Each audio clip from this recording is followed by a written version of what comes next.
Hello guys, welcome to D1 academy. आज हम शुरुआत करने वाले हैं ब्लड रिलेशन के पार्ट 3 की। लास्ट क्लास में हमने पार्ट 2 को कवर किया था और आज की क्लास में हम क्या सीखने वाले हैं। आज की क्लास में हम सीखेंगे कि फैमिली ट्री को हम कैसे ड्रॉ करते हैं।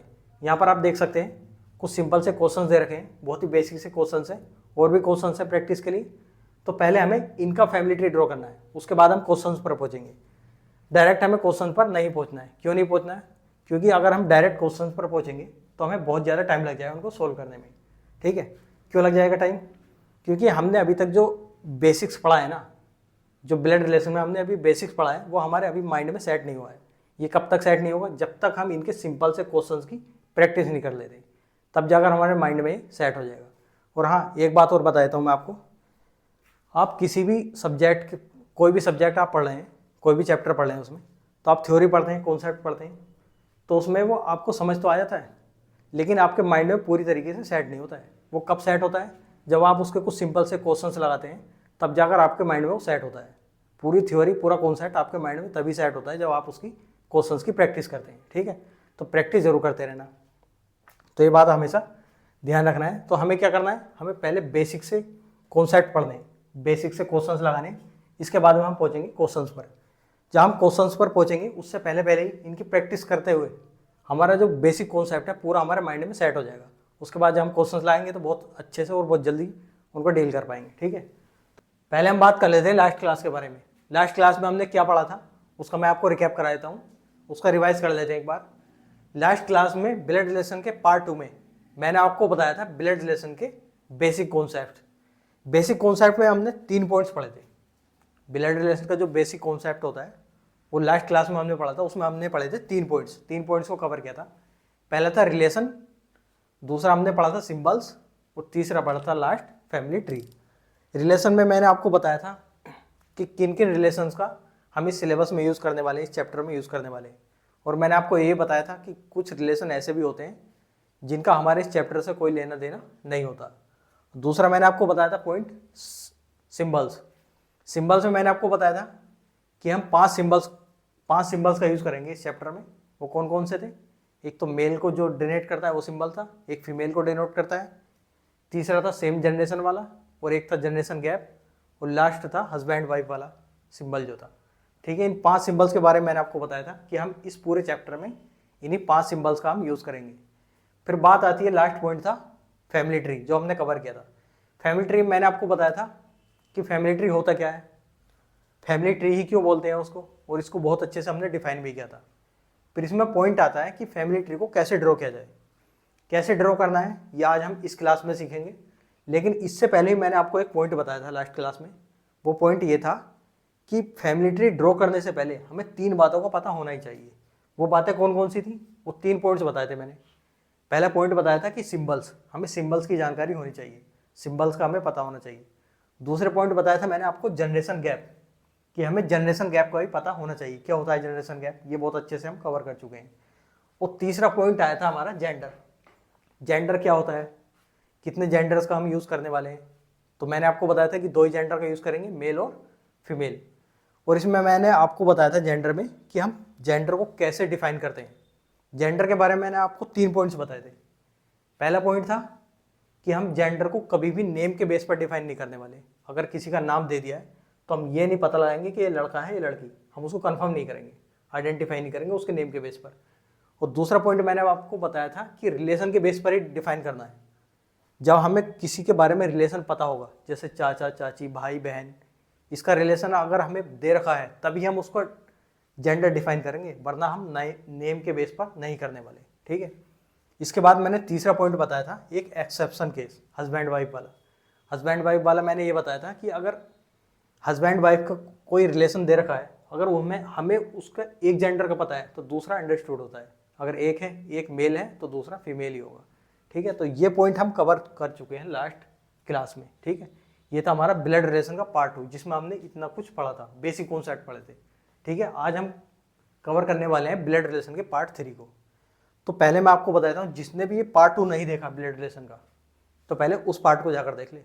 ठीक है, मैंने पूरी प्लेलिस्ट बना रखी है, आपको डिस्क्रिप्शन में मिल जाएगी, और सारे पार्ट भी मिल जाएंगे डिस्क्रिप्शन में। आप वहाँ से जाकर पहले इन पार्ट्स को कवर कर लें। पहले पार्ट 1 आता, पार्ट 2 आता, फिर इसके बाद पार्ट 3 देखें। इसके बाद ही देखना पड़ना तो फिर समझ नहीं आएगा, मज़ा नहीं आएगा पढ़ने में। ठीक है, तो चलिए अब शुरुआत करते हैं ब्लड रिलेशन के पार्ट 3 की। पार्ट 3 में हम क्या सीखने वाले हैं? आज की क्लास में हम सीखेंगे कि फैमिली ट्री को हम कैसे ड्रॉ करते हैं। बहुत ही बेसिक से क्वेश्चन है, बिल्कुल बेसिक से सीखने वाले हैं हम कि फैमिली ट्री को हम कैसे ड्रॉ करें, क्योंकि ये क्वेश्चन में भी यूज़ होते हैं ना। जो बड़े बड़े क्वेश्चन आते हैं उनमें यही रिलेशन का यूज़ होता है, तो इनको हम पहले ही सीख लेंगे। इससे हमें ये पता चल जाएगा कि किस रिलेशन को कहाँ पर प्लेस करना है, कैसे बनाने हैं, कहाँ पर इसको फिक्स करना है, जेंडर क्या होता है, सिम्बल्स क्या होते हैं, ये सब हमारे माइंड में बहुत अच्छी तरीके से फिट हो जाएंगे, बहुत अच्छी तरीके से बैठ जाएंगे। तो इसलिए हम बेसिक्स वाले क्वेश्चन लेते हैं पहले। और जो न्यू स्टूडेंट है ना, उनके लिए तो ये बैच बहुत ही बेनिफिशियल होने वाला है। क्यों? क्योंकि न्यू स्टूडेंट जो होते हैं उनकी जल्दी से समझ नहीं आ पाता। क्यों? क्योंकि उनको कहीं जल्दी से बेसिक नहीं मिलता, फाउंडेशन बैच नहीं मिल पाता है। तो यहाँ पर बिल्कुल बेसिक से बताया गया है, हर बात को बिल्कुल डिटेल में बताया गया है, जिससे कि हर स्टूडेंट को समझ में आ जाए। क्योंकि फाउंडेशन बैच और फाउंडेशन का मतलब ही होता है हर स्टूडेंट को ध्यान में रखते हुए पढ़ाया जाए। तो यहाँ बिल्कुल ऐसे ही पढ़ाया जा रहा है, तो न्यू स्टूडेंट को भी कोई दिक्कत नहीं आने वाली है। आपको क्या करना है, आपको बस इस प्लेलिस्ट को फॉलो करना है, और मैं पूरी गारंटी लेता हूँ आपको कहीं भी किसी भी कॉन्सेप्ट में कोई दिक्कत नहीं आने वाली। ठीक है, तो चलिए अब देखते हैं इन क्वेश्चंस को और इनका फैमिली ट्री ड्रॉ करने की कोशिश करते हैं। आप भी इनको ड्रॉ करना, फेयर में ही बनाना है इनको, जो आपने फेयर बनाई है ना उसी में इनको सोल्व करना है। तो पहला क्वेश्चन है, is the father of B. Is the father of B. जब भी हम फैमिली ट्री ड्रॉ करेंगे तो हमें 3 बातों का ध्यान रखना है। वो कौन कौन सी बातें बताई थी मैंने? सिंबल्स, जनरेशन गैप और तीसरा था जेंडर। इन तीनों बातों को ही देखकर हमें अपना फैमिली ट्री ड्रॉ करना है। ठीक है, is the father of B, किसकी बात चल रही? ए और बी की। ठीक है, is the father of B, A B का पिता है। तो इसमें देखते हैं कुछ हमें पता चल रहा है जेंडर का या सिंबल का, कुछ बात पता चल रही है नहीं चल रही? क्वेश्चन में देखते हैं, A is the father of B, father की बात चल रही मतलब पिता। रिलेशन मिला हमें, जब रिलेशन मिला तो इससे हमें क्या पता चला? जेंडर का पता चला। फादर क्या होता है, मेल या फीमेल? मेल। हमें किसका पता चला? फादर का। फादर मेल है। अब मेल कौन है, ए है या बी है? अब इसमें देखना पिता कौन है, फादर कौन है? ए बी का पिता है। ए पिता है ना किसका? बी का। तो ए फादर है। जब ए फादर है तो ये क्या हुआ? ये मेल है। ये क्या है? ये मेल है। तो हमें इतना पता चल गया कि ए मेल है। ठीक है, सिंबल की पता चल गई हमें, सिंबल हमने लगा दिया, और जेंडर का पता चल गया। बात आती है जनरेशन गैप की। ए बी का पिता है। जब पिता की बात चलती है, मैंने आपको बताया था पिता हमेशा ऊपर आते हैं। पिता, माता पिता, पेरेंट्स ऊपर आते हैं और चिल्ड्रन नीचे आते हैं उनके। ठीक है, तो ये जनरेशन गैप होती है एक, पेरेंट्स में और चिल्ड्रन में कितनी जनरेशन गैप होती है? एक जनरेशन गैप होती है ना। तो ये क्या है? ये इसका फादर है, तो हम ये सिंबल लगाएंगे। ये किस लिए आता है सिंबल? ये आता है सेम जनरेशन के लिए। कभी पिता और बच्चे सेम जनरेशन में आ सकते हैं? नहीं आते। तो क्या करते हैं हम? ये यूज़ करना है हमें, फादर ऊपर और चिल्ड्रन बच्चे नीचे। तो यहाँ पर क्या आएगा? बी। तो इससे हमें क्या पता चलता है कि ए पिता है किसका? बी का। अब बी के बारे में क्या बता रखा है? इसका जेंडर क्या है इसके बारे में देखते हैं। कुछ बता रखा है, ए बी का पिता है। बी का पिता है, तो बी क्या है यहाँ पर? मेल है या फीमेल? जेंडर के बारे में कुछ पता है? नहीं तो नाम दे रखा है, ना ही कोई रिलेशन दे रखा है। बस रिलेशन से हमें इतना पता चल रहा है कि या तो ये बेटा है या बेटी है। ये इनका पिता है, ए इनका पिता है, और ये बेटा भी हो सकता है और बेटी भी। तो कन्फ्यूज़न है हमें, मतलब हमें इसका क्लियर पता नहीं है कि ये मेल है या फीमेल। तो इसको हम ऐसे ही छोड़ देंगे। ये बात ध्यान रखना, जहाँ पर भी हमें जेंडर का क्लियर पता नहीं हो, कन्फर्म पता नहीं हो, तो उसको क्या करते हैं हम? उसको ऐसे ही छोड़ देते हैं। तो यहाँ पर हम इसको ऐसे ही छोड़ देंगे, ये बेटा भी हो सकता है और बेटी भी। इसके बारे में हमें कोई जानकारी नहीं दे रखी है। ठीक है, तो ये था हमारा पहला क्वेश्चन जो हमने सॉल्व कर लिया। बहुत बेसिक से लेकर चलेंगे। ठीक है, इसके बाद में आता है A is the mother of B. यहाँ पर भी ए और बी की बात चल रही है, A is the mother of B. दूसरा क्वेश्चन देखते हैं, A is the mother of B. A और बी की बात चल रही है। अब इसमें देखना कोई जेंडर के बारे में बता रखा है। जेंडर कैसे डिफाइन करते हैं? रिलेशन से। कुछ रिलेशन दे रखा है, ए बी की माता है। माता, माता मतलब रिलेशन है। माता तो रिलेशन होता है ना। ये इसकी माँ है। कौन है? ए बी की माँ है, माता है। तो जब ए के बारे में पता चल गया कि ए माता है, तो हम क्या करेंगे? इस पर हम सिंबल का यूज़ करेंगे, ये वाला। ये किसको डिनोट करता है? ये फीमेल को डिनोट करता है। तो ए क्या है? फीमेल है। कैसे पता चला हमें? जेंडर कैसे पता चला? हमें पता चला रिलेशन से। रिलेशन क्या था? माता। मैंने आपको बताया था ना, रिलेशन जेंडर किसके बेस पर डिफाइन करना है, रिलेशन के बेस पर।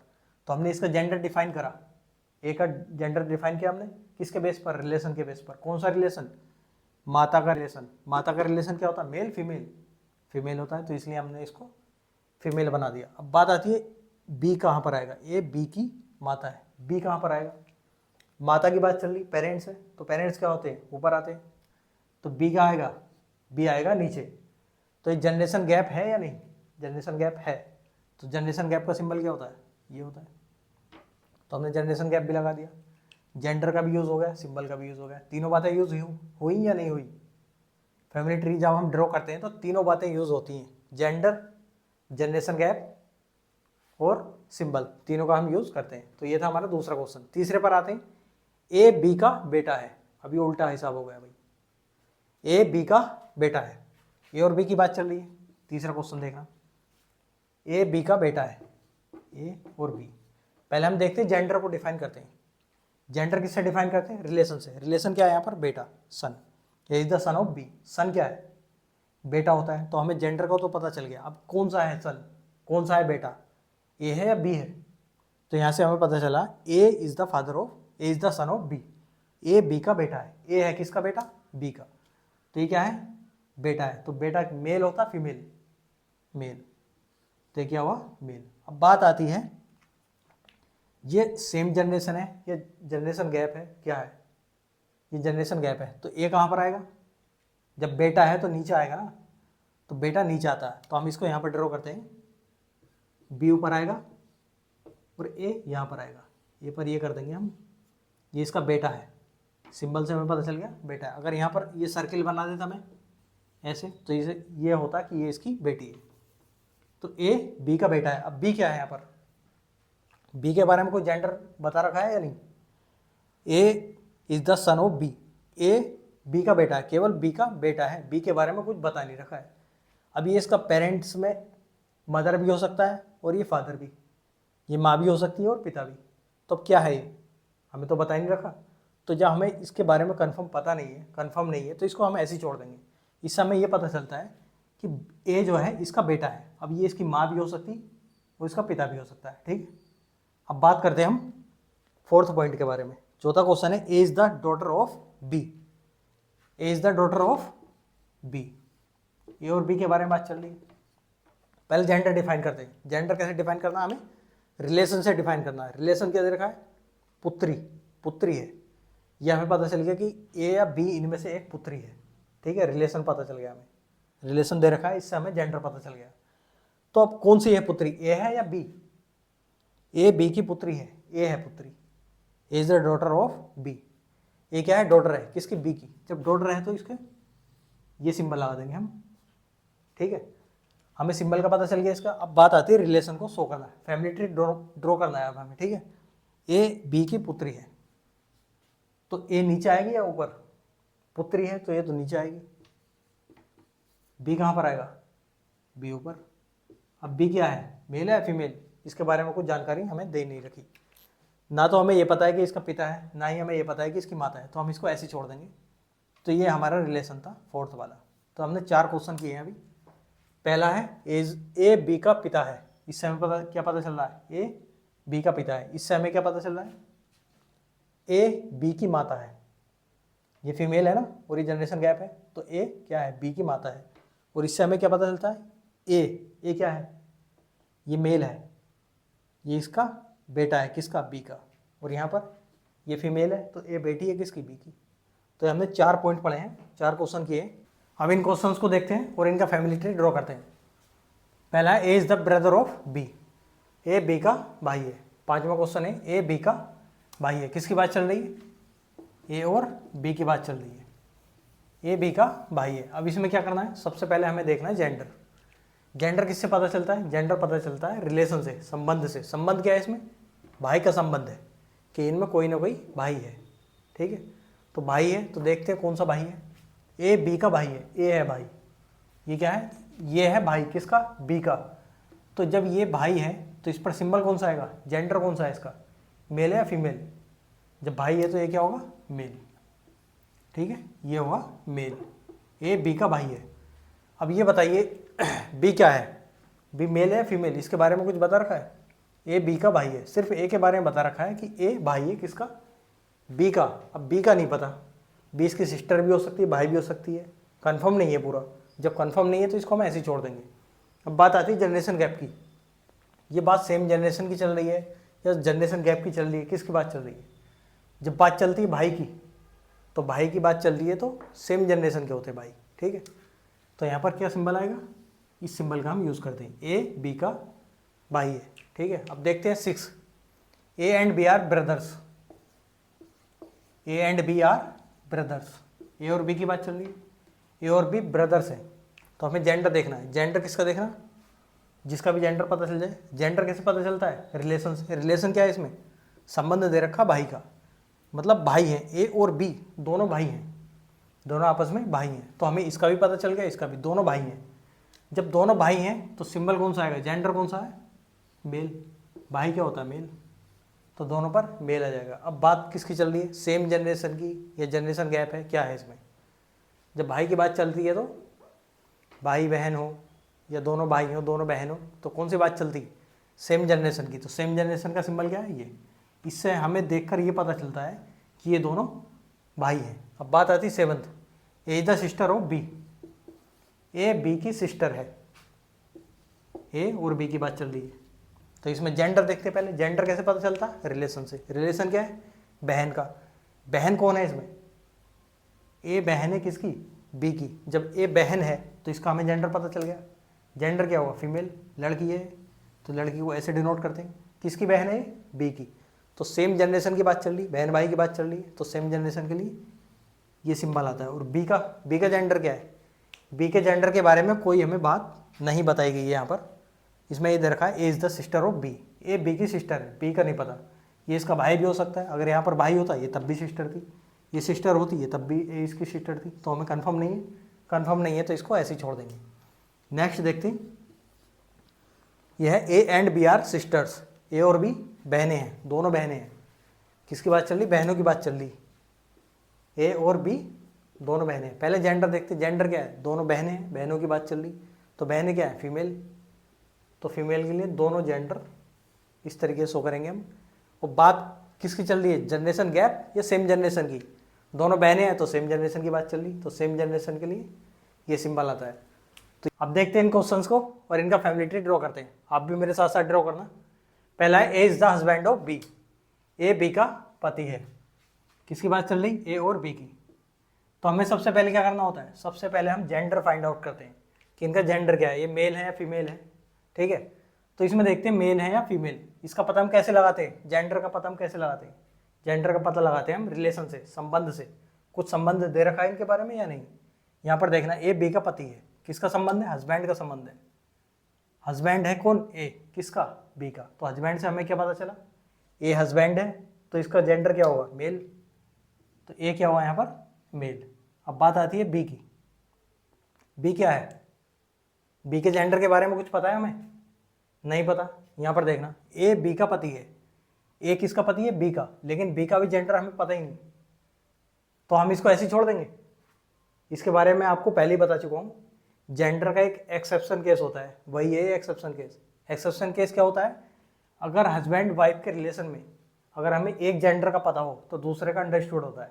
जैसे यहाँ पर पति है तो इसकी शादी किससे होगी, ये मेल है तो मेल की शादी किससे होती है, फीमेल से, तो बी क्या हुआ यहाँ पर, फीमेल ही होगा, तो इसको हम फीमेल कर देते हैं, फीमेल से डिनोट कर देते हैं। अब बात आती है हस्बैंड वाइफ है, तो हस्बैंड वाइफ है तो इसके लिए क्या, इसके लिए ये सिंबल यूज़ किया था, डबल हॉरिजॉन्टल लाइन का, ठीक है। तो इसमें ये बात ध्यान रखना, अगर हमें एक जेंडर का पता होता है तो दूसरे का अंडरस्टूड होता है, ठीक है।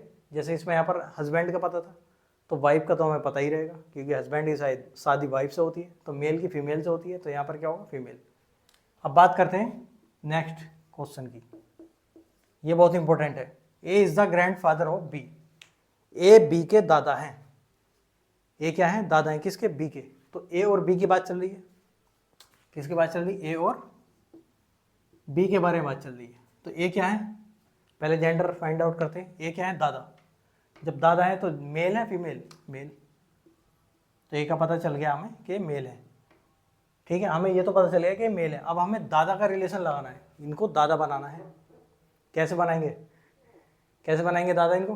पहले इनका बेटा होगा, फिर बेटे का भी बेटा होगा। पहले तो इनका बेटा होगा, ये बेटी, बेटी होगी तो फिर ये नाना बन जाएंगे। पहले होगा बेटा, बेटे को कैसे डिनोट करते हैं? मेल होगा, मेल बनाएंगे हम ऐसे। अब जब ये बेटा होगा फिर बेटे का भी बेटा होगा, बेटे का बेटा या बेटी, यहाँ पर कुछ भी हो सकता है, बेटा भी हो सकता है, बेटी भी हो सकती है, कुछ भी हो सकता है, ये भी हो सकता है और ये भी। तो इनके क्या लगेंगे? पहले इनके पापा हैं, इनके पापा हैं और इनके पापा के भी पापा, मतलब इनके दादा। तो ए हमने बना दिया कि दादा हैं। लेकिन क्वेश्चन में क्या दे रखा है? क्वेश्चन में दे रखा है ए बी के दादा हैं। किसके दादा हैं? बी के। तो बी कहाँ पर आना चाहिए? बी यहाँ पर आना चाहिए। तो इससे हमें क्या पता चलता है? इससे हमें ये रिलेशन पता चला कि ये तो है इसके पिताजी, लेकिन पिताजी के बारे में कोई लेटर यूज़ नहीं किया गया, तो हम इसको ऐसे छोड़ देंगे। लेकिन इससे हमें ये पता चलता है कि मेल है और जनरेशन गैप है। तो जनरेशन गैप है तो ये क्या हुआ? इसके पापा हुए। जब ये पापा हैं, ये इनके भी पापा हैं, तो इसके क्या हुए? ये दादा हुए। तो दादा का हमने रिलेशन बना दिया। लेकिन अब बात आती है बी की। बी पर कौन सा सिंबल लगाए हम? मेल या फीमेल का? यहाँ पर देखना, ये बी के दादा हैं, बी के दादा हैं ए, लेकिन बी के बारे में पता नहीं रखा है कि मेल है फीमेल। अब ये क्या हो सकता है? ये बेटा भी हो सकता है, ये बेटी भी हो सकती है, मतलब लड़का भी हो सकता है, ये लड़की भी हो सकती है। अगर ये लड़की है तो इसकी पोती हो जाएगी एक ही, और ये लड़का है तो इसका पोता हो जाएगा, ग्रैंडसन हो जाएगा। तो यहाँ पर हमें सिर्फ ए के बारे में पता था कि दादा है, तो हमने इसका रिलेशन शो कर दिया है। बी के रेस्पेक्ट में ए क्या है? ये दादा है। ठीक है, तो ये हमने ड्रॉ कर दिया फैमिली ट्री ड्रॉ। दादा का जो फैमिली ट्री ड्रॉ होता है वो ऐसे होता है।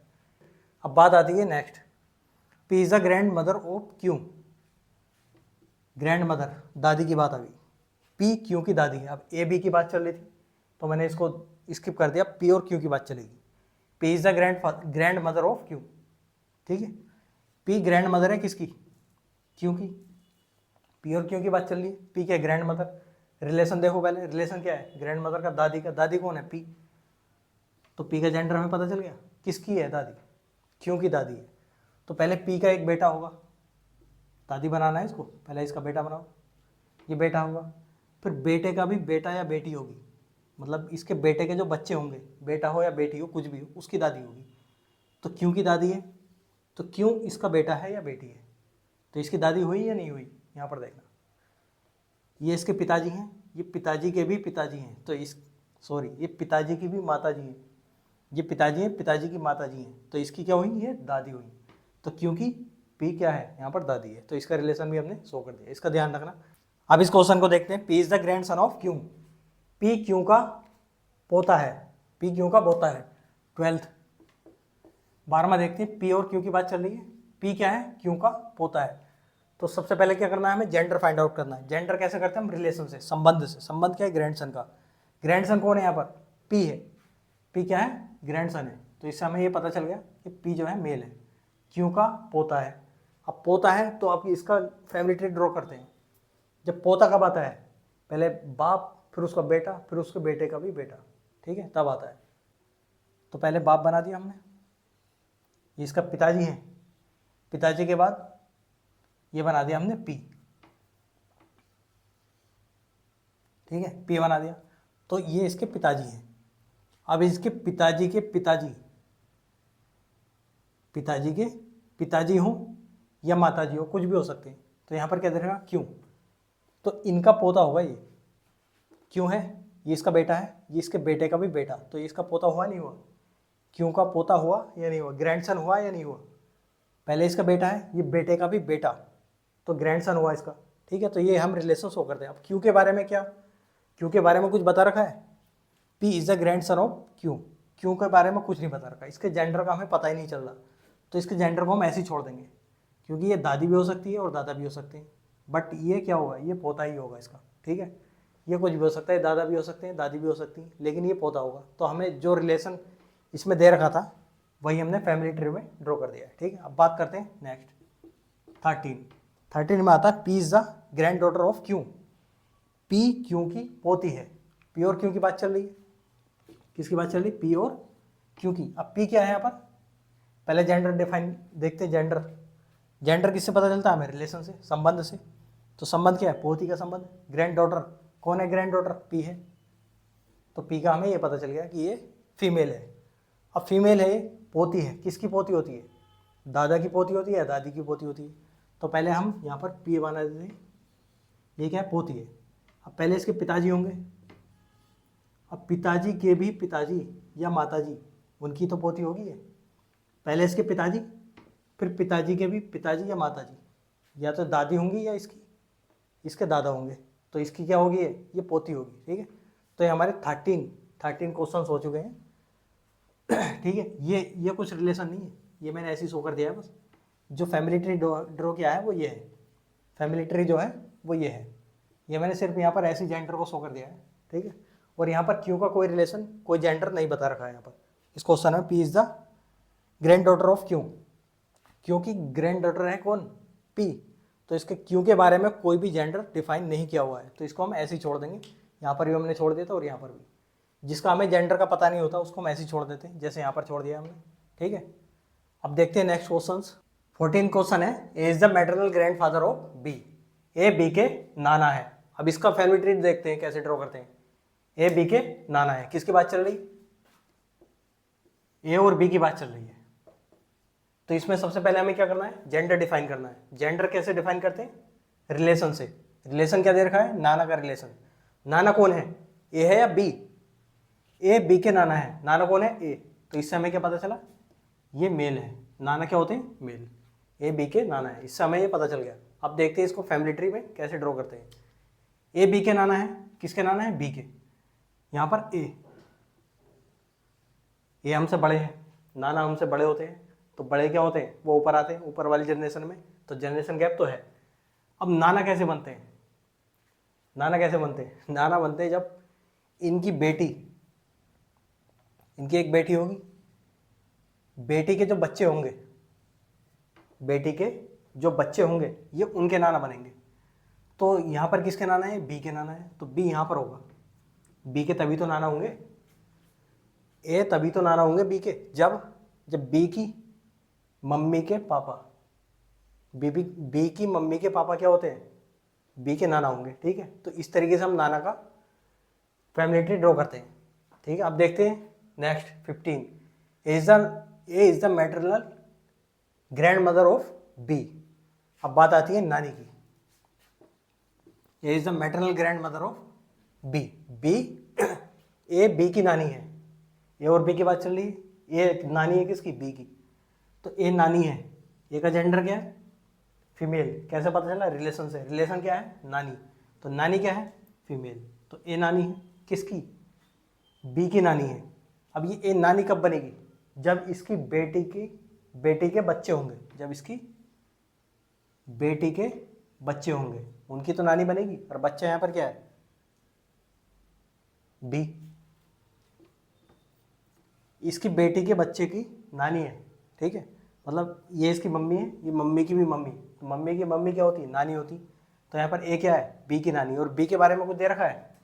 बी का जेंडर हम बता सकते? नहीं बता सकते। ये क्या हो सकता है? ये लड़की भी हो सकती है और ये लड़का भी हो सकता है। ठीक है, तो ए बी की नानी है, उसका फैमिली ट्री ये होता है।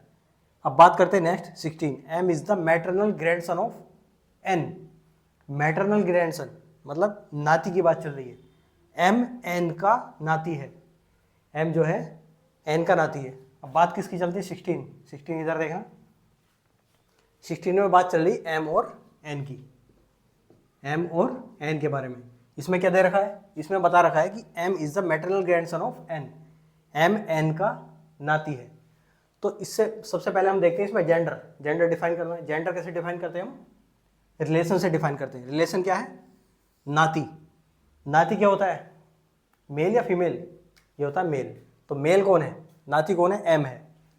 तो एम हमें पता चल गया कि ये मेल है। ठीक है, ये नाती है, इससे हमें इसका जेंडर पता चल गया। एन का हमें एन का पता नहीं है कुछ भी, एन के बारे में कुछ नहीं दे रखा। एम एन का नाती है। ठीक है, अब देखते हैं एम को नाती बनाते हैं। एम को नाती बनाते हैं, नाती है तो नीचे आएगा, नीचे वाली जनरेशन की बात चलेगी। एम रखते हैं हम यहाँ पर। अब ये नाती कब बनेगा? इसकी मम्मी की पेरेंट्स जो होंगे उनका नाती बनेगा। तो इसकी मम्मी यहाँ पर आएंगी, और इनके पेरेंट्स कुछ भी हो सकते हैं। यहाँ पर क्या दे रखा है, एन, ये एन का नाती है, एन की बेटी का बच्चा है। तो ये क्या हुआ, ये नाती हुआ किसका, एन का। फैमिली ट्री में हम ऐसे शो करते हैं इसके 16 वाले को, ठीक है। अब बात आती है, M is the maternal granddaughter of N. M N की नातिन है, तो किसकी बात चल रही है यहाँ पर भी एम और एन की बात चल रही है। अब क्या देखा, जेंडर देखते हैं इनमें, जेंडर किसका पता है हमें, नातिन है। कौन है नातिन, एम है, किसकी, एन की। तो एम नातिन है, एम क्या होगी, फीमेल होगी, ठीक है। अब इसको नातिन बनाना है। नातिन कैसे बनाएंगे, यहाँ पर नाती बनाया था तो इसी की जगह पर हम नातिन रख देंगे, इसी की जगह पर हम इसका सिंबल चेंज कर देंगे, ठीक है। कैसे बनाएंगे देखो, यहाँ पर देख लेते हैं, एम, ये इसकी मम्मी है और इसके पेरेंट्स कौन है, एन। ये कौन सा है, 17 यहाँ पर देखना। तो ये क्या हुआ, इसकी बेटी की बेटी, तो इसकी क्या हुई, ये नातिन हुई। और एन के बारे में क्या बता रखा है, एन मेल भी हो सकता है और फीमेल भी, इसके नाना भी हो सकते हैं और ये नानी भी हो सकती है। एन नाना भी हो सकते हैं और नानी भी, इसके बारे में कुछ नहीं बता रखा है, तो इसको हम ऐसे ही छोड़ देंगे, ठीक है। तो ये थे हमारे 3, 14, 15, 16 और 17, ये 4 क्वेश्चन थे। इसमें हमने देखा नाना और नानी का रिलेशन, नाती और नातिन का रिलेशन। अब देखते हैं नेक्स्ट क्वेश्चन। अब देखते हैं 18th क्वेश्चन को, A is the paternal uncle of B. A B के चाचा हैं। अब इसमें किसकी बात चल रही है, 18th क्वेश्चन में ए और बी की बात चल रही है, ए और बी की बात चल रही है। तो इसमें क्या बताना है, ए बी के चाचा है, इसका फैमिली ट्री ड्रॉ करना है। तो सबसे पहले हम क्या करते हैं, सबसे पहले हमें करना है जेंडर डिफाइन। सबसे पहली बात यही देखनी है हमें क्वेश्चन में कि पहले इसका जेंडर क्या है, जेंडर को डिफाइन करना है, ठीक है। जेंडर कैसे पता चलता है, जेंडर पता चलता है हमें रिलेशन से। रिलेशन क्या दे रखा, इसमें चाचा का रिलेशन दे रखा है, तो इसमें कोई ना कोई तो चाचा है, या तो ए है या फिर बी है। तो इसमें देखते हैं क्वेश्चन में ए बी के चाचा है। कौन है चाचा, ए, किसके, बी के। तो ए के बारे में पता चला कि ये चाचा है। तो चाचा क्या होते हैं, मेल या फीमेल, मेल होते हैं। तो चाचा ये मेल है, तो इस पर ये सिंबल आ जाएगा, ठीक है। जेंडर हमें पता चल गया। अब इसका फैमिली ट्री ड्रॉ करते हैं। फैमिली ट्री कैसे बनाएंगे, ए क्या है, चाचा है। चाचा कौन होते हैं, हमारे पिताजी के भाई, जो हमारे पिताजी होते हैं उनके भाई को बोलते हैं हम चाचा। तो सबसे पहले हम अपने आप को बनाते हैं, मतलब पहले बनाते हैं बी को, बी के चाचा हैं, तो पहले हम बी यहाँ पर लेंगे। बी के चाचा कैसे बनेंगे, पहले इसके पिताजी होंगे फिर उनके भाई। तो पिताजी कहाँ पर आते हैं, पिताजी आएंगे यहाँ पर इसके, ठीक है। ये इसके पिताजी बन गए। यहाँ पर क्या रिलेशन बनाना कि ये इसके पिताजी हैं। जब पिताजी के भाई कौन है, पिताजी के भाई क्या होते हैं, चाचा होते हैं। तो भाई यहाँ पर क्या है, ये है पिताजी के भाई, और भाई के लिए सेम जनरेशन वाला सिंबल आ जाता है। तो यहाँ कुछ समझ आया नहीं आया, देखो चाचा कौन है, चाचा ए, ठीक है। ये चाचा है किसके, बी के। तो पहले बी के पिताजी का सिंबल बनाना है हमें, पहले बी के पिताजी को शो करना है। ये पिताजी हैं इसके, किसके, बी के। और ये क्या है, इससे हमें पता चला कि ये भाई है, ये क्या है, भाई है। तो पिताजी के भाई क्या होगा, चाचा होंगे ना, किसके, बी के। तो ये बी के चाचा हो गए। 18 था। 19 में देखते हैं, ए बी के मामा है। A is the maternal uncle of B. अब बात चलती है मामा की, चाचा की हमने बात कर ली, अब बात करते हैं मामा की। ए और बी की बात चल रही है, तो इसमें क्या देखना हमें, ए बी के मामा है। कौन है मामा, ए। जेंडर क्या है इसका, जेंडर होगा मेल। तो ए क्या होगा, अब थोड़ा फास्ट करते हैं, ए बनाएंगे हम मामा। ए मामा है, तो जेंडर क्या होगा इसका, मेल, ठीक है। किसके मामा है ये है बी के मामा। मामा कब होते हैं, मामा कौन होते हैं, हमारी मम्मी के भाई। तो पहले हम मम्मी के भाई बना देते हैं इसको। ये मम्मी है, ये दोनों भाई बहन हुए नहीं हुए, ये बहन है और ये भाई है। अब ये मामा कब बनेंगे, जब बनेंगे जब इनके बच्चे होंगे। तो इसके बच्चे क्या है, ये बी है, ठीक है। तो यहाँ से हम क्या देख सकते हैं, ये इसकी मम्मी है, ये मम्मी के भाई हैं। तो ये क्या हुए, ये इसके मामा हुए। किसके मामा हुए, बी के मामा।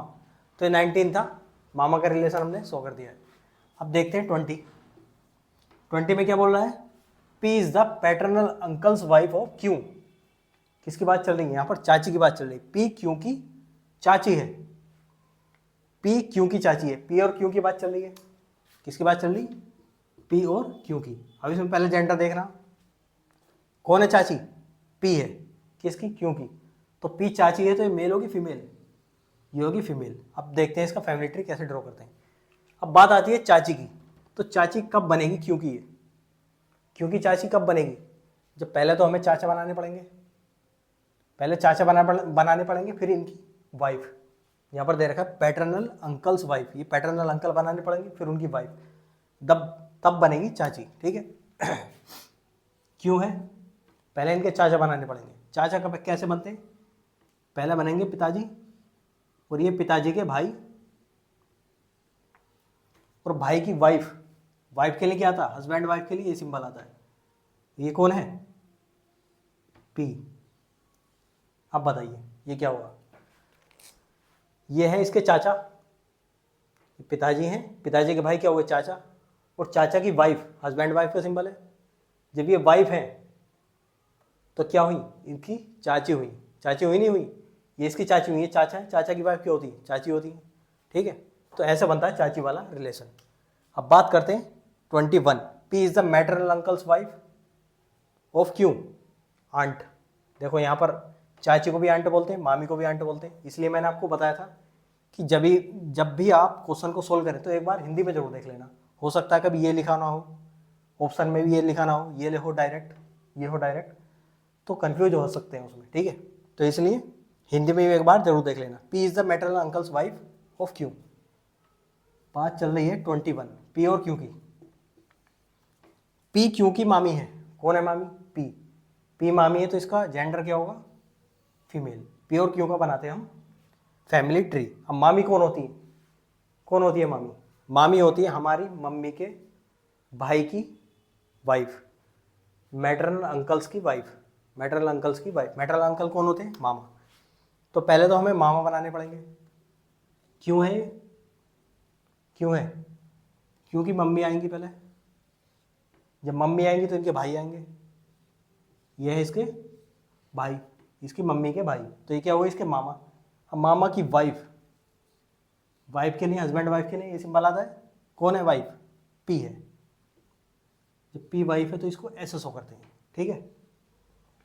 तो यहाँ पर क्या हुआ, क्योंकि मामी है कौन, पी। कैसे पता चला, क्योंकि मामा है, मामा की वाइफ क्या होती है, मामी, तो इससे हमें वाइफ का भी पता चल गया, मतलब मामी का भी पता चल गया हमें कि मामा की वाइफ ये है, तो क्योंकि क्या लगती है, मामी, ठीक है। तो ये हमने रिलेशन देखे मामा मामी के बारे में, और चाचा और चाची के बारे में, ठीक है। देखो ये रिलेशन जो है ना, आप ये मत समझ लेना कि बहुत मतलब इतने सिंपल बता रहे हैं, ये रिलेशन समझने पहले बहुत ज़रूरी है। अब पता चला हमें मामी का रिलेशन नहीं आता, हमें बनाने नहीं आता फैमिली ट्री, तो हम आगे क्वेश्चंस कैसे करेंगे, ठीक है। तो इसलिए छोटे छोटे रिलेशन जितने भी होते हैं, सारे रिलेशन एक बार हम बना लेते हैं, यही होता है फैमिली ट्री का बेसिक्स, ठीक है। पहले हम इनको सीखेंगे, इसके बाद में हम क्वेश्चंस करेंगे, ठीक है। अब देखते हैं नेक्स्ट क्वेश्चंस। अब इस क्वेश्चन को देखते हैं, A is the paternal aunt of B. A B की बुआ है, बुआ को क्या बोलते हैं इंग्लिश में, पैटर्नल आंट। तो ए और बी की बात चल रही है 22, ए और बी की बात चल रही है।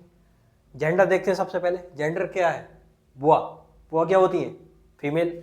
तो कौन है फीमेल, ए बी की बुआ है, ए है, ए बी की बुआ है, तो ए का हमें जेंडर का पता चल गया। अब इसका फैमिली ट्री ड्रॉ करते हैं।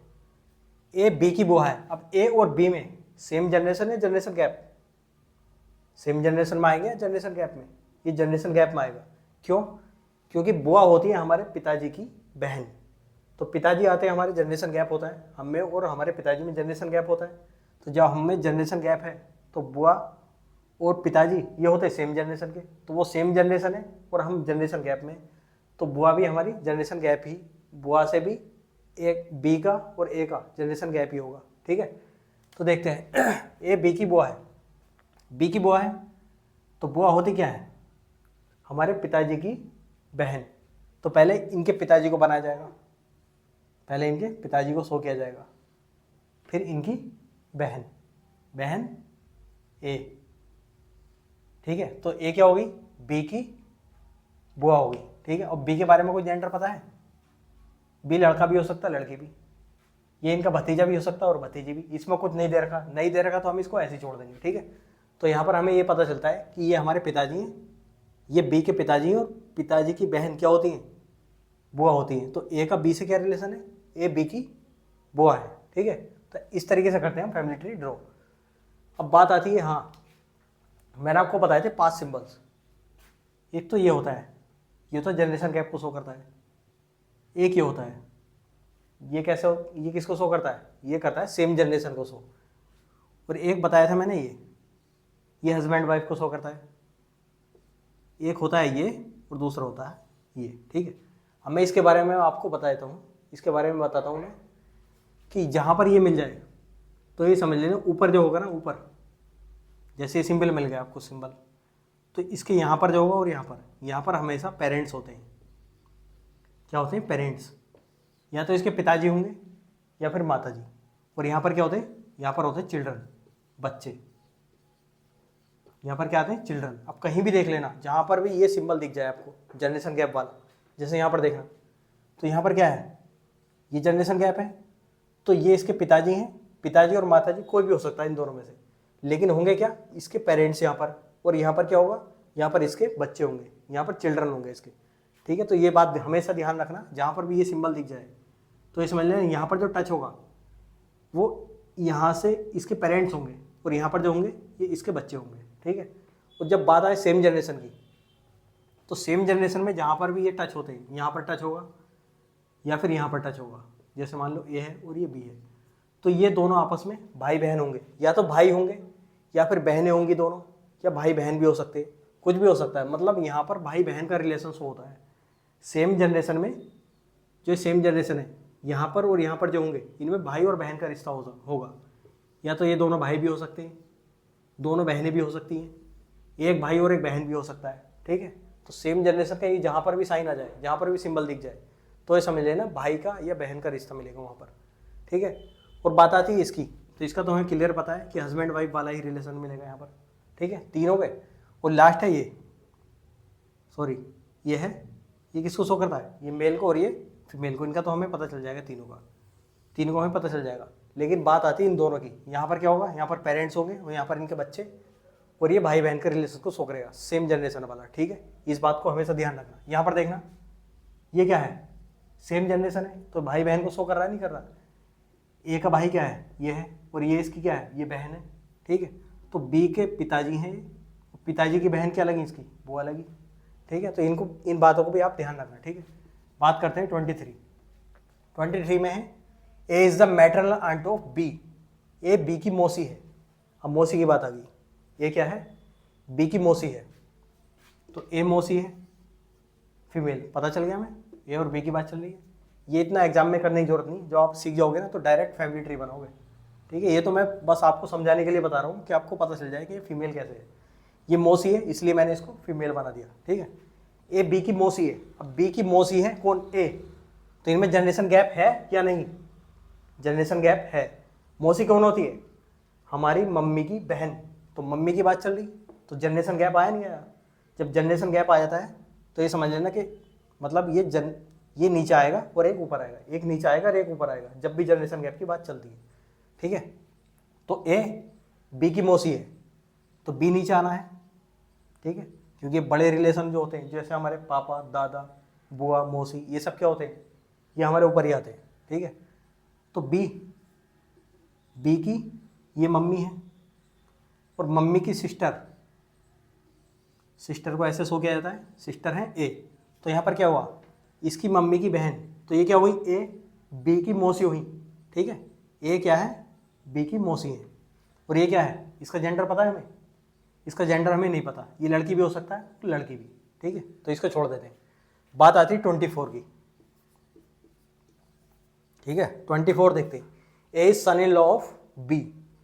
ए बी का दामाद है। क्या है? दामाद। अब दामाद पे बात आ जाती है भाई। ए बी का दामाद है। दामाद कौन होता है? पहले तो ये बताओ, ए और बी में जनरेशन गैप है या नहीं? जनरेशन गैप तो है ना? क्यों? क्योंकि ये भी किसी का बाप है, बी का दामाद है ना ये, तो बी भी किसी का बाप है। तो देखते हैं। ए बी का दामाद है, ए और बी की बात चल रही है। जेंडर फाइंड आउट करो पहले। जेंडर किसका पता है हमें? जेंडर कैसे निकालते हैं? रिलेशन से। रिलेशन क्या है? दामाद। दामाद कौन है? ए या बी?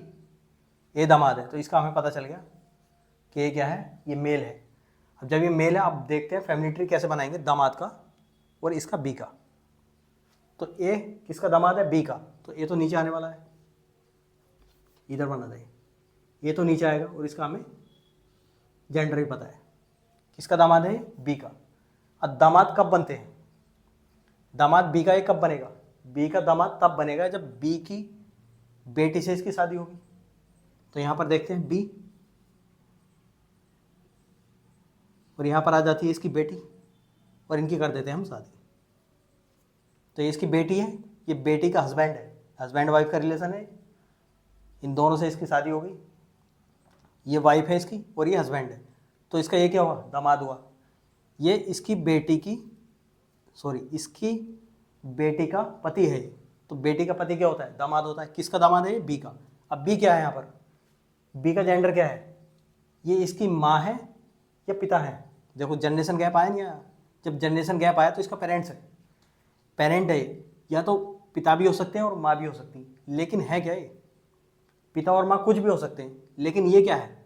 ये इसका दामाद ही रहेगा। ये चाहे पिता हो या माता हो, ये क्या होगा? ये दामाद ही होगा इसका। तो इसके बारे में तो कुछ हमें पता नहीं रखा, ना ही हमें इसका ये पता है कि ये पिता है या माँ है, इसके बारे में कुछ नहीं पता रखा। तो इसको हम ऐसे ही छोड़ देंगे।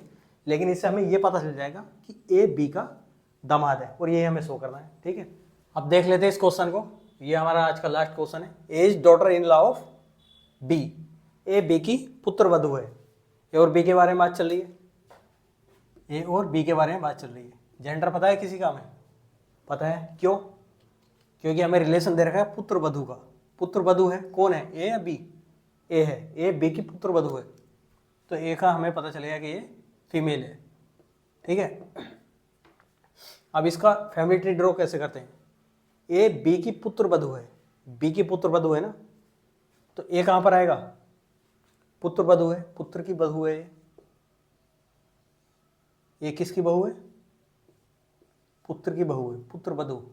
किसके पुत्र की? बी की पुत्र वधू है। तो यहां पर आ जाएगा बी। तो इससे हमें क्या पता चलता है? बी के पुत्र की वाइफ, ये हस्बैंड वाइफ है। ये क्या शो करता है? ये वाला, ये सिंबल क्या शो करता है? ये पेरेंट्स को और उसके चिल्ड्रन को शो करता है। यहाँ पर इसके पेरेंट है और यहाँ पर इसके बच्चे हैं। तो इसका बेटे की वाइफ, तो इसकी क्या होगी?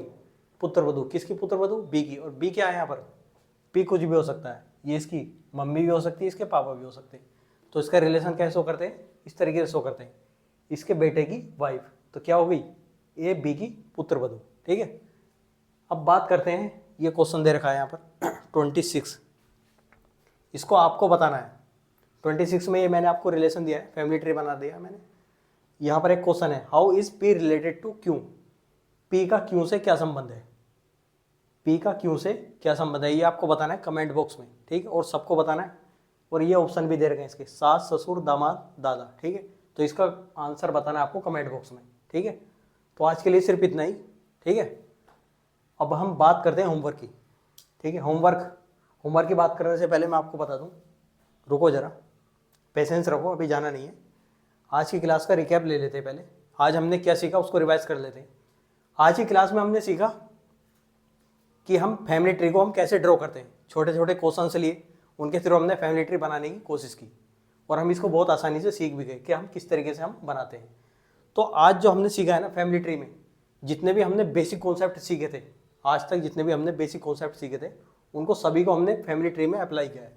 क्या थे हमारे बेसिक कॉन्सेप्ट? जेंडर क्या होता है, जनरेशन गैप, सिंबल और रिलेशन, ये सब क्या था, ये सब हमने इसमें अप्लाई किया है। जब हम फैमिली ट्री बनाते हैं सब में हमें इसकी ज़रूरत पड़ी तो हमने इसको अप्लाई किया, तो हमारे बेसिक कॉन्सेप्ट भी हमारे सब क्लियर हो चुके हैं।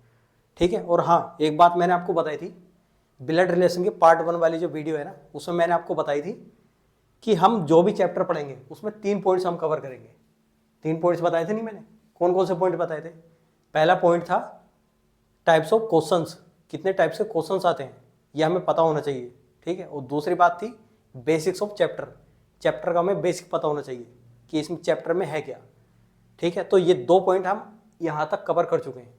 पहला पॉइंट क्या था? टाइप्स ऑफ क्वेश्चंस, ये हम पार्ट 1 में कंप्लीट कर चुके हैं। और दूसरा पॉइंट था हमारा basics of chapter, blood relation का बेसिक, वो हम यहाँ पर कंप्लीट कर चुके हैं पार्ट 3 में। पार्ट 2 और पार्ट 3 में हमारा बेसिक पूरा कंप्लीट हो चुका है। फैमिली ट्री हम कैसे ड्रॉ करते हैं ये भी हम सीख चुके हैं, ठीक है। तो बेसिक हमारा कंप्लीट हो गया।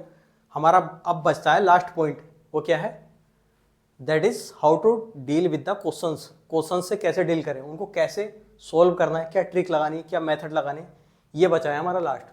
तो हमारी अब जो नेक्स्ट क्लास आएगी उसमें क्या देखेंगे हम, उसमें हम देखेंगे कि टाइप वाइज सारे क्वेश्चंस, पहले टाइप 1 आएगा फिर टाइप 2, उनके क्वेश्चंस को हम कैसे सोल्व करते हैं, क्या क्या ट्रिक्स लगानी है, वो हम नेक्स्ट क्लास में देखेंगे, ठीक है। तो ये हमारा पॉइंट नंबर 3 होगा, फिर इसके बाद हमारा चैप्टर कंप्लीट हो जाएगा, ठीक है। तो हमारा यहाँ तक पूरा बेसिक जो है कंप्लीट हो चुका है, और नेक्स्ट क्लास में हम देखेंगे अपना last point, how to deal with the questions. उसमें हम टाइप वाइज क्वेश्चंस करेंगे, ठीक है। ये बहुत इंपॉर्टेंट रहेगा हमारे लिए। मतलब अभी तक तो हमने बेसिक सीखा है ब्लड रिलेशन का, इसके बाद में क्वेश्चंस कैसे आते हैं, प्रीवियस ईयर क्वेश्चंस कैसे आते हैं, प्रीवियस ईयर क्वेश्चंस ही कराऊंगा मैं, उनमें हमें कैसे अप्लाई करना है, क्या क्या ट्रिक्स लगानी है, वो देखेंगे हम उसमें, ठीक है। हम बात करते हैं आज के होमवर्क के बारे में। होमवर्क के बारे में आपको कुछ बातें बताना चाहता हूँ, जो न्यू स्टूडेंट्स हैं उनको बता दूँ कि हर क्लास के एंड में आपको एक होमवर्क दिया जाता है, और ये होमवर्क इस क्लास से रिलेटेड भी नहीं होता है, ना ही चैप्टर से रिलेटेड होता है। ये होमवर्क होता है नेक्स्ट चैप्टर से रिलेटेड, मतलब इस चैप्टर के बाद जो हम न्यू चैप्टर स्टार्ट करने वाले हैं ना, उस चैप्टर से रिलेटेड होता है।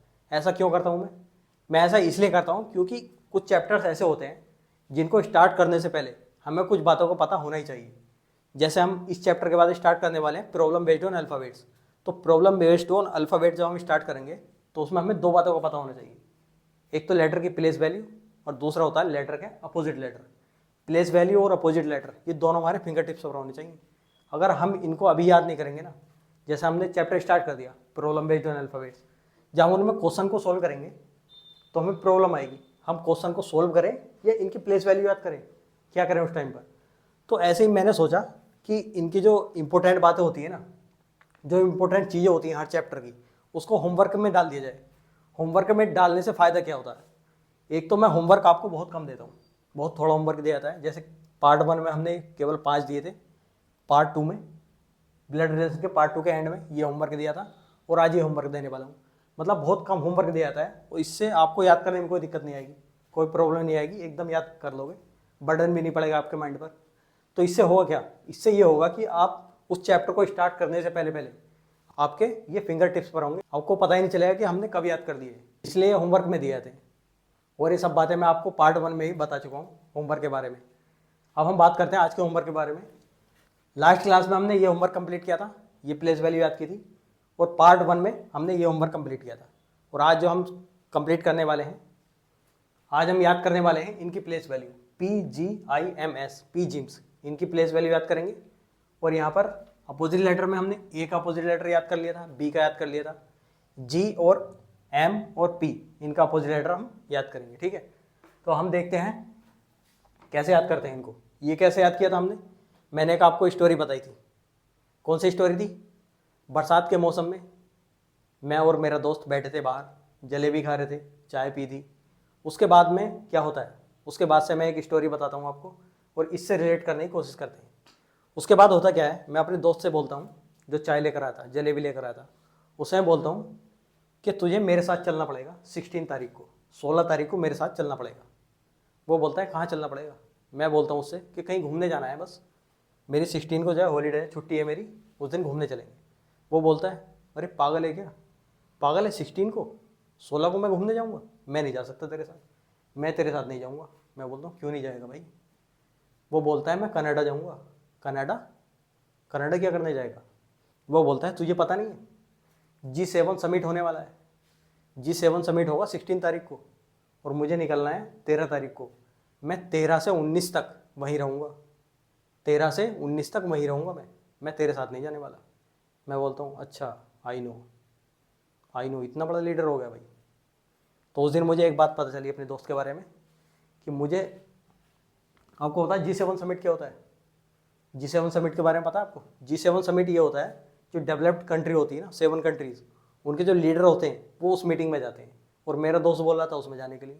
तो उस दिन मुझे एक बात पता चली अपने दोस्त के बारे में, उस दिन ये बात पता चली कि मैं उसको, मुझे ये तो पता था उसके बारे में कि मेरा दोस्त फेंकू है, बट मुझे ये पता नहीं था कि इतना बड़ा फेंकू है कि वो कनाडा जाएगा, कनाडा, वो भी G7 समिट में मीटिंग अटेंड करने।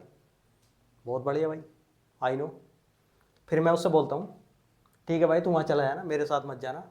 ये थी एक छोटी सी स्टोरी। अब इसको हम रिलेट करते हैं अपने इन लेटर से और इनको इनकी प्लेस वैल्यू याद करते हैं। मैंने उससे पहले क्या बोला था कि भाई मैं 16 को, कि तू मेरे साथ 16 को चलेगा क्या? वो बोलता है पागल है, 16 को ले जाऊँगा। पी से क्या होता है? पागल। 16 को, पी 16 को नहीं जाऊँगा। पी से पागल, 16 को नहीं जाऊँगा। पागल है, 16 को नहीं जाऊँगा। मैं बोलता हूँ क्यों नहीं जाएगा? वो बोलता है G7 समिट है। जी से क्या होता है? G7 summit. जी की प्लेस वैल्यू 7, G7 समिट है, मुझे कनाडा जाना है। हाँ, इस बार 2025 में कहाँ हो रहा है G7 समिट? कहाँ हुआ था? कनाडा में हुआ था 16 जून को। तो ये बोलता है कि G7 समिट में जाना है। मैं बोलता हूँ ठीक है। तो ये बोलता है कि मैं तेरे साथ नहीं जाने का, मैं तेरे साथ। एम से क्या होता है? मैं, तेरा, 13, मैं तेरे साथ नहीं जाने वाला। क्यों? क्योंकि मैं 13 से 19 तक, एस से क्या होता है? से 19 तक, 13 से 19 तक, एस से 19, एस की प्लेस वैल्यू 19, 19, 13 से 19 तक मैं वहीं रहूँगा। फिर मैं बोलता हूँ आई नो, तो जाएगा भाई, आई नो। आई से, आई की प्लेस वैल्यू 9। तो ये थी हमारी प्लेस वैल्यू इन लेटर्स की, जो हमने इस स्टोरी से हमने रिलेट करके इनको याद किया। क्या था? पी पागल है। जहाँ पर भी पी आए तो आपको ध्यान रखना, पी से पागल, पागल बोला था उसने। पी पागल है, 16 को नहीं जाऊँगा। G7 समिट है, मैं तेरे साथ नहीं जाने का, मैं तेरा से, एम से मैं, तेरह से 19 तक, एस 19, एस 19 तक वहीं रहूँगा कनाडा। मैं बोलता हूँ आई नो, आई की प्लेस वैल्यू 9, आई की 9। ठीक है, तो ये याद होगी हमारी। इनकी एक बार प्रैक्टिस करना है जैसे मैंने आपको बताया था। ठीक है, अब देखते हैं अपोजिट लेटर। अपोजिट लेटर दो हमने याद कर लिए थे, ए और बी। ए का अपोजिट लेटर जेड होता है और बी का वाई, ये सभी को पता था। और आज हम देखते हैं 3 लेटर्स की, इनके अपोजिट लेटर। ये बहुत ईजी है, बहुत आसान है इनको याद करना, इसलिए मैंने आपको दिए। जी का अपोजिट लेटर होता है टी। जी का क्या होता है? टी। कैसे याद करेंगे? GT road. जी का टी और टी का जी, GT रोड। एम का अपोजिट लेटर होता है इसके बाद जो आता है एन। एम के बाद क्या आता है? N, M, N. एम का अपोजिट लेटर एन और एन का एम। फिर बात आता है पी। पी क्या होता है? के। पी के, एक मूवी आई थी आमिर खान की, पी के। तो पी का अपोजिट लेटर क्या होता है? के। ये भी आसानी से याद आएगा। तो जी का टी, एम का एन, पी का के। पी के, GT रोड, एम एन मन नहीं कर रहा, ऐसे भी याद कर सकते हैं, लेकिन एम के बाद एन आता है, ये अपोजिट लेटर है। पी की प्लेस वैल्यू, पी का अपोजिट लेटर के। पी के एक मूवी थी पी के। ठीक है, तो ये था हमारा आज का होमवर्क। ये थे हमारे कुछ लेटर्स, इनकी प्लेस वैल्यू, और ये हमारे अपोजिट लेटर। तो इनको कैसे करना है? इधर आपको एक पैराग्राफ दिख रहा होगा, आज इसकी प्रैक्टिस करनी है आपको और इन्हीं सब लेटर्स की प्रैक्टिस करनी है। ठीक है, जैसे मैंने आपको बताया था, मैं आपको बता चुका हूँ किस तरीके से आपको प्रैक्टिस करनी है। पार्ट 1 में मैं आपको बता चुका हूँ ठीक से। ठीक है, उसी तरीके से आपको प्रैक्टिस करनी है। कितनी बार करनी? 3 बार प्रैक्टिस करनी है। ठीक है, तो ये था आज का हमारा होमवर्क, और आज के लिए सिर्फ इतना ही। फिर मिलते हैं नेक्स्ट क्लास में। आपको ये क्लास कैसी लगी कमेंट बॉक्स में ज़रूर बताना। Thank you.